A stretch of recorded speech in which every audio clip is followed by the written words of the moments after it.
வணக்கம் நேர்களே, நான் உங்கள் ஆஸ்ட்ரோ பூர்ணா. இன்னைக்கு நாம பார்க்கக்கூடிய பலன்கள் செப்டம்பர் மாத பலன்கள். செப்டம்பர் மாதம் கிரகங்களின் கோச்சார அடைவுகள் அப்படின்னு பார்க்கும்போது, மிதுன ராசியில குரு பகவான், கடக ராசியில சுக்கிரன் பகவான், சிம்ம ராசியில சூரியன் கேது, அடுத்து கன்னி ராசியில செவ்வாய் பகவான், கும்ப ராசியில ராகு பகவான், அடுத்து உங்களுடைய மீன ராசியில அந்த சனி வக்ரத்தன்மையோட இருக்கிறார். இந்த செப்டம்பர் மாதம் கிரகங்களின் பயிற்சிகள் என்னென்னலாம் இருக்கு அப்படின்னு பார்க்கும்போது 14ஆம் தேதி செவ்வாய் பகவான் கன்னி ராசியிலிருந்து அந்த துலாம் ராசிக்கு பெயர்ச்சியாகி இருக்கிறார். அடுத்து ஒரே நாள்ல, அதாவது 15ஆம் தேதி பாத்தீங்கன்னா சுக்கிரனும் புதனுமே பெயர்ச்சி ஆகிறார். சுக்கிரனாகப்பட்டவர் கடக ராசியிலிருந்து சிம்ம ராசிக்கும், புதனாகப்பட்டவர் சிம்ம ராசியிலிருந்து கன்னி ராசிக்கு உச்சம் பெற போகக்கூடிய ஒரு சுக்கிரனாக மாற்றம் பெற போகிறார். அடுத்து 17ஆம் தேதி சூரியன் அந்த கன்னி ராசிக்கு பெயர்ச்சியாகி வர்றார். இதுதான் இந்த மாதங்களின், அதாவது செப்டம்பர் மாதத்தின் கிரக அடைவுகள்.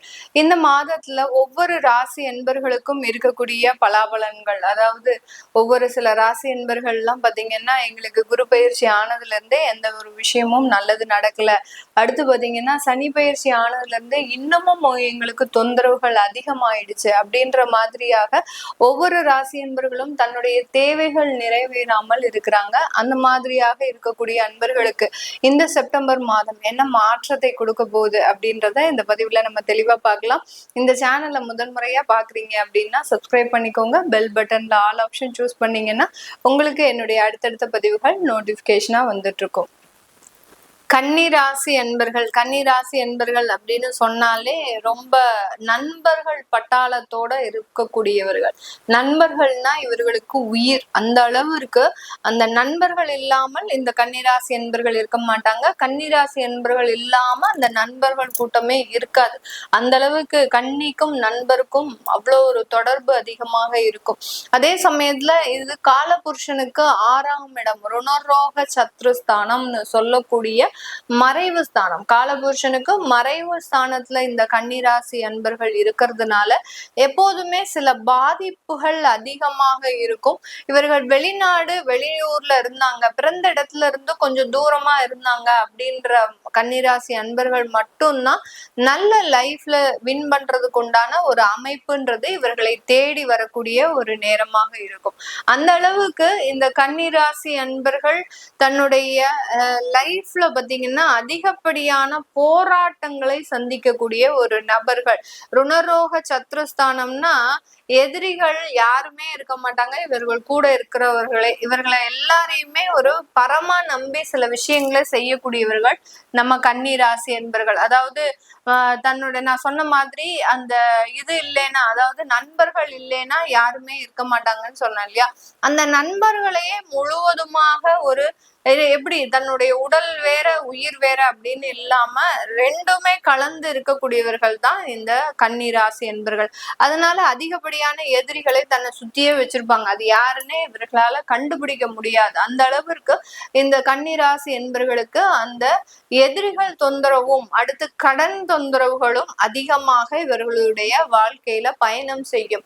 இவர்கள் பிறக்கும் போதே தன்னுடைய தகப்பனாருக்கு ஒரு கடன் இருக்கும். அதாவது அந்த வீட்டுல கன்னிராசி குழந்தை பிறக்குது அப்படின்னாலே அந்த இடத்துல ஒரு கடன்றது இருக்கும், இல்ல ஏதோ ஒரு வியாதின்றது இருக்கும், இல்ல தன்னுடைய தந்தையை விட்டு பிரியக்கூடிய ஒரு சூழ்நிலையில அந்த குழந்தை பிறக்கும். அந்த அளவிற்கு இந்த கன்னிராசி என்பர்களுக்கு அந்த காலபுருஷனுக்கு 6ஆம் இடம்ன்றது மிக அதிக அளவுல வேலை செய்யும்.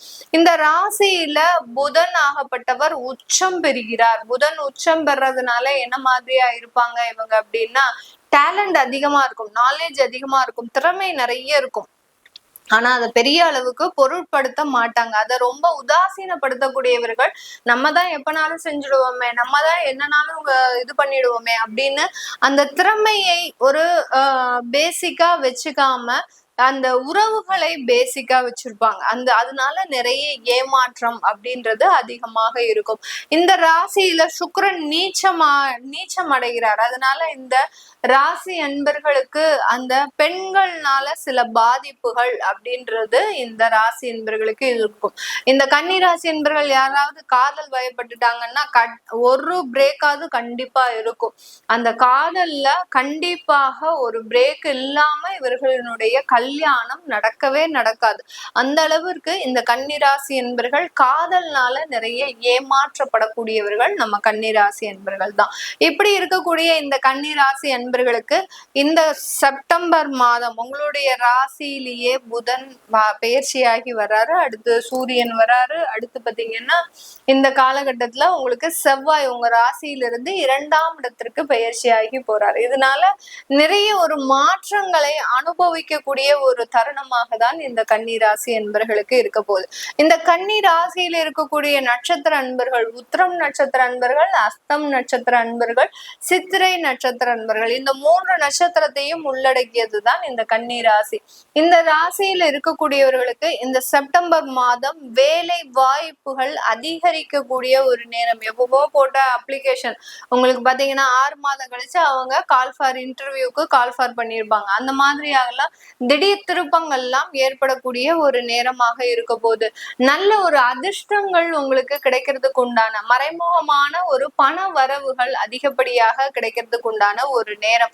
ஏன் அதிர்ஷ்டங்கள் கிடைக்கும் அப்படின்னு கேட்டீங்கன்னா 12ஆம் இடத்துல சுக்கிரன் பயிற்சி ஆகிறாரு, கேதுவோட இருக்கிறதுனால உங்களுக்கு திடீர் அதிர்ஷ்டங்கள், லாட்ரி சம்பந்தப்பட்ட திடீர் அதிர்ஷ்ட வாய்ப்புகள் அப்படிலாம் உங்களுக்கு கிடைக்கிறதுக்கு உண்டான வாய்ப்புகள் அதிகமாக இருக்கு இந்த கன்னி ராசி என்பர்களுக்கு.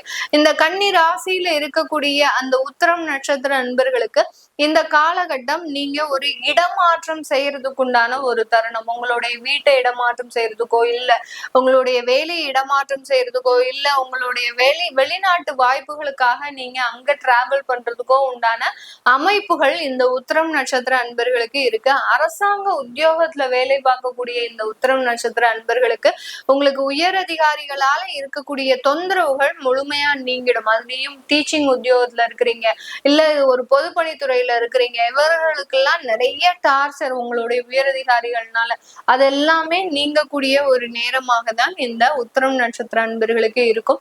அடுத்து அஸ்தம் நட்சத்திர அன்பர்கள் இந்த காலகட்டம் உங்களுடைய மனநிலையில ஒரு ஸ்திரமான ஒரு முடிவு அப்படின்றது எடுக்கக்கூடிய ஒரு நேரம். கடந்த காலத்துல நிறைய விவாகரத்து வழக்குகளை சந்தித்த இந்த அஸ்தம் நட்சத்திர அன்பர்களுக்கு இந்த காலகட்டம் மறுமணம் சம்பந்தப்பட்ட சில முடிவுகளை முக்கியமாக எடுக்கக்கூடிய ஒரு தருணமாக இருக்க போது இந்த செப்டம்பர் மாதத்துல. அடுத்து பாத்தீங்கன்னா சித்திரை நட்சத்திர அன்பர்களுக்கு இந்த காலகட்டம் உங்களுக்கு நல்ல ஒரு வசதி வாய்ப்புகள் ஏற்படக்கூடிய ஒரு தருணமாக இருக்கும். நீங்க கமிஷன் தொழில் பண்ணிட்டு இருக்கிறீங்க அப்படின்னா எப்பவோ வாங்கின செய்த ஒரு சில வேலைகளுக்காக இப்போ அந்த வருமானம்லாம் வரக்கூடிய ஒரு நேரமாக இருக்கும்.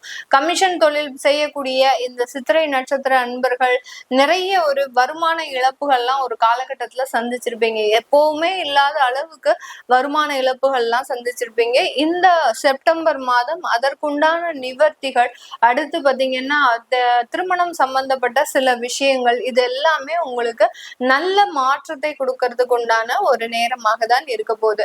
இந்த கன்னி ராசியில இருக்கக்கூடிய ஒவ்வொருத்தருக்குமே பாத்தீங்கன்னா திருமணம் சம்பந்தப்பட்ட தடைகள் நிறைய இருக்கு. ஏன்னா காலபுருஷனுக்கு 6ஆம் இடம்ன்றதுனால, அதாவது 7ஆம் இடம்ன்றதுதான் நமக்கு திருமண ஸ்தானமே, அதற்கு 12ஆம் ஸ்தானம் தான் அந்த 6ஆம் இடம். அது காலபுருஷனுக்கே அந்த கன்னிராசி என்பர்கள் 6ஆம் இடத்துல இருக்கிறதுனால நிறைய திருமண தடைகளை லைஃப்ல ஜென்ரலாவே அனுபவிக்கக்கூடியவர்கள்.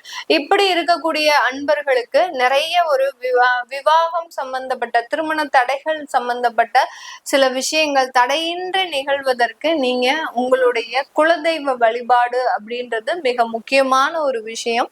அடுத்து பாத்தீங்கன்னா நீங்க இந்த மாதத்துல அந்த திருமணம் சம்பந்தப்பட்ட தடைகளை முழுவதுமாக நிவர்த்தி செய்யறதுக்கு நீங்க காமாட்சிய அதிகப்படியாக நீங்க பிரார்த்தனை பண்ணுங்க. காமாட்சியோ இல்ல ஒரு பெண் தெய்வத்தையோ பிரார்த்தனை பண்ணீங்க, இல்ல ஒரு பெண் தெய்வத்துக்கு உங்களுடைய குலதெய்வமாக இருக்கட்டும் இல்ல உங்க ஊர்ல இருக்கக்கூடிய ஒரு பெண் தெய்வமாக இருக்கட்டும், அந்த தெய்வத்திற்கு ஒரு மாங்கல்யம் வாங்கி போடுறதாக பிரார்த்தனை பண்ணிக்கோங்க. இந்த செப்டம்பர் மாதம் பண்ணிக்கிட்டீங்க அப்படின்னா உங்களுக்கு அந்த திருமண தடைகள் நீங்கி நல்ல ஒரு வரன்கள் கிடைப்பதற்குண்டான ஒரு நேரமாக இருக்கும். இது எல்லாமே நம்ம கோச்சார நிலவரப்படி பலன்களை சொல்லியிருக்கிறோம். உங்களுடைய லைஃப்ல நான் மேல சொன்ன சில விஷயங்கள் நடந்திருக்கு அப்படின்னா கீழே கமெண்ட் பாக்ஸ்ல பதிவு பண்ணுங்க. அது போக உங்களுடைய தசா புத்திகள், உங்களுடைய லைஃப் ஹாரோஸ்கோப்பை செக் பண்ணணும் அப்படின்னு நினைக்கக்கூடியவர்களும் கீழே இருக்கிற நம்பருக்கு வாட்ஸ்அப்ல அப்பாயின்மெண்ட் வாங்கிட்டு நீங்க என்கிட்ட கன்சல்ட் பண்ணிக்கலாம். உங்களிடமிருந்து விடைபெறுவது உங்கள் ஆஸ்ட்ரோ பூர்ணா. நன்றி, வணக்கம்.